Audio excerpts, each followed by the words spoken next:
ఈ కాంగ్రెస్ పార్టీ పనితీరు ఎట్లుందంటే జూలై సినిమాల బ్రహ్మానందం గారు ఏదైనా కొట్టేస్తే అట్లా దొరికిపోతే చూసిర్రా. గా తీరుగానే కాంగ్రెస్ పార్టీ వాళ్ళు ఏదైనా కబ్జా చేసినా కూడా లేకుంటే వాటాలు పంచుకున్నా కూడా వాళ్ళు దొరికిపోవడం, వాళ్ళందరూ ఆ శాపానికి గురైరు కావచ్చు.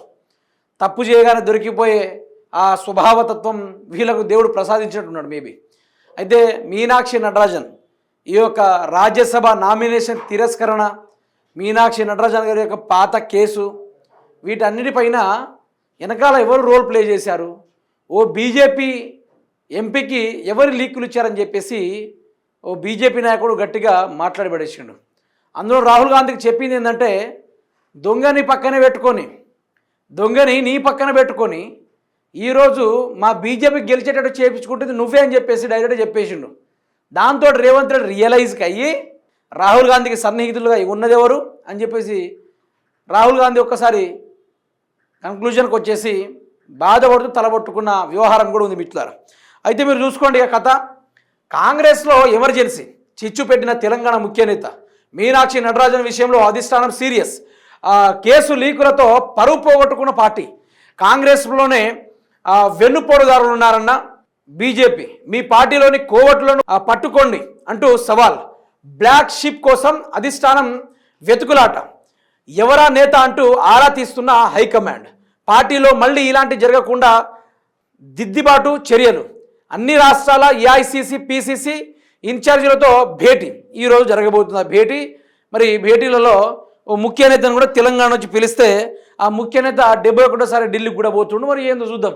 ఇక ఆయన ఏమన్నాడంటే, ఒక బీజేపీ మనిషి ఏమన్నాడంటే, మీరే వినండి, ఇక కాంగ్రెస్ కోవట్లను గుర్తించి అదుపులో పెట్టుకోండి, మీరే మా మీద మాట్లాడితే బీజేపీ మీద ఎడుస్తున్నారు కదా. మరి ఆ బీజేపీ ఎంపీ అయిన మంత్రి కైలాష్ గారు చెప్పడం జరిగింది.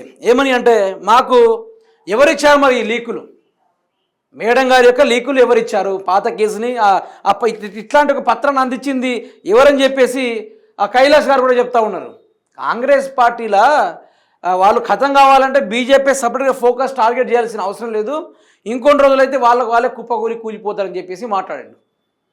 మరి మీకు కానీ అర్థమైందా ఇక్కడ దొంగెవరో?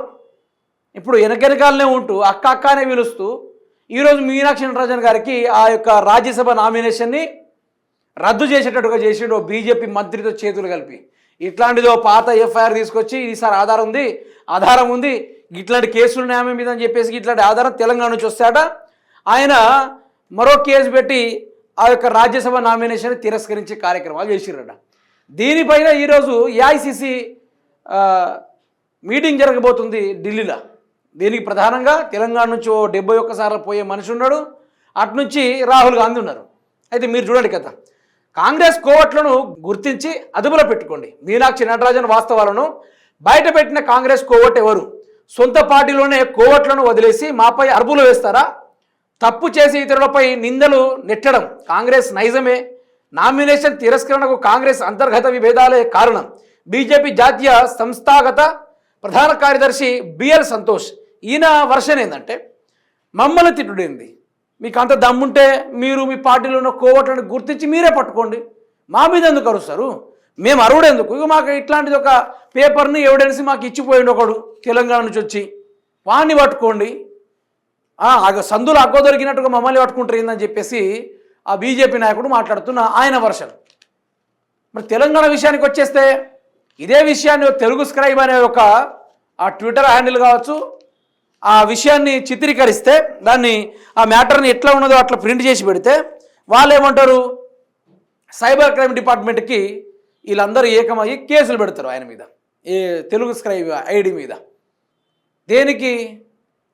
మీకు అంత పట్టుకోబద్దు అయితే చామల కిరణ్ కుమార్ రెడ్డి గారికి చెప్తున్నా, ఎంపీ మీకు అంత ఉత్సాహము, మీకు కాంగ్రెస్ పార్టీ పరంగా మీరు నిజంగా పార్టీకి దైవ సాక్షిగా ప్రమాణ స్వీకారం చేసి పార్టీలో కొనసాగుతున్న వాళ్ళైతే మీరు ఛానళ్ళ మీద కాదు ఎఫ్ఐఆర్లు కానీ ఈ సైబర్ క్రైమ్ డిపార్ట్మెంట్కి పిటిషన్లు ఇచ్చుడు కానీ అలా కాదు మీరు చేయాల్సింది. ఆ లీకులు ఇచ్చిన దొంగేవాడు, ఆ లీకులు ఇచ్చిన మనిషి ఎవడని చెప్పేసి ఆరాధిస్తే అయిపోతుంది. రాష్ట్ర ఇంటెలిజెన్స్ ఉంది మన చేతిలో, సైబర్ క్రైమ్ డిపార్ట్మెంట్ ఉంది. ఈరోజు తెలంగాణ రాష్ట్ర మంచి కోసం ఫోన్ ట్యాపింగ్ చేయొచ్చు అని రేవంత్ రెడ్డి చెప్పాడు. మరి తెలంగాణలో అన్యాయం జరుగుతుంది, మరి అట్లాంటప్పుడు ఫోన్ ట్యాపింగ్ చేయొచ్చు కదా. మరి ఈ చామల కిరణ్ కుమార్ రెడ్డికే సబ్జెక్ట్ ఉండదు. భగవంతుడు ఆయన నసీబులో రాసి పెట్టిండు ఈసారికి నువ్వు ఎంపీ అవుతావు అని చెప్పేసి. అంతే తప్ప ఆయన చరిస్మా చూస్తే ఎవరు ఓటేయరు. ఏ లెక్కన ఓటేసారు చెప్పండి? ఏబిసిడి నాన్సా చదవనండి, ఏ నుంచి జెడ్ వరకు రాదు.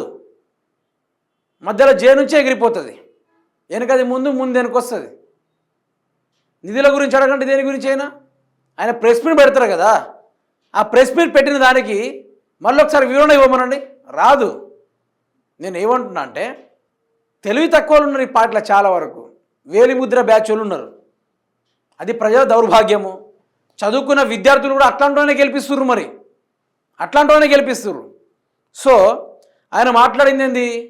ఈ దొంగల్ని మీరు పట్టుకోండి, ముదాలు దొంగల్ని మీరు పట్టుకొని వాళ్ళ మీద యాక్షన్ చూపెట్టుకోండి, మా మీద కాదని చెప్పేసి ఒకటే దెబ్బతో తేల్చి చెప్పేసి ఆయన ఎక్కువ మాట్లాడలే.